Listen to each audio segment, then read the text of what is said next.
For more on China and emerging markets, let's bring in Mark Mobius. He is chairman of Mobius Emerging Opportunities Fund. Mark, always good to see you. So we've talked a lot about China versus India here, but the world has changed since the last time we went deep there.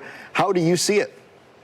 Well, India is still the story. India is doing very well, and I believe India is going to be benefiting from what's happening with China and the U.S.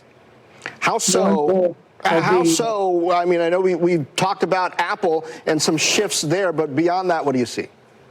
A lot of other things. A lot of manufacturing requiring high labor input would go to India, obviously, because India's got over 1.2 billion people. So that's one point. The other point is that India is gradually coming to an agreement with the U.S. on tariffs. I believe they will reach some agreement. And when that happens, that, of course, will be very positive for India. Do you see opportunity for Latin America? To some extent, but not as much, because Latin America, for some reason, has not stepped to the plate in terms of manufacturing and in terms of coming to the table and opening up their markets. As you know, Brazil is the largest country, but it has a very closed market. So I think it'll be more difficult for Latin America to do anything in that direction.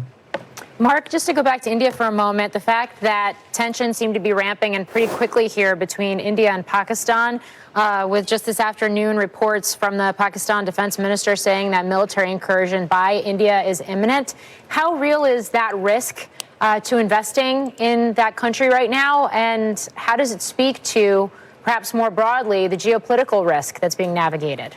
Well, that has been always a risk because, as you know, relations between India and Pakistan have never been good. And, of course, they're both nuclear powers.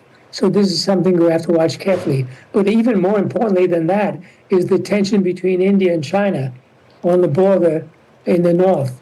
So I believe these tensions will be there, but I don't think it's going to have that much impact on India's ability to export, import, and manufacture. It's too big a country to be harmed by these kinds of issues. How about China? Because we know the domestic economy there has struggled, and I've spoken to a number of CEOs with big business there who have said they're seeing green shoots.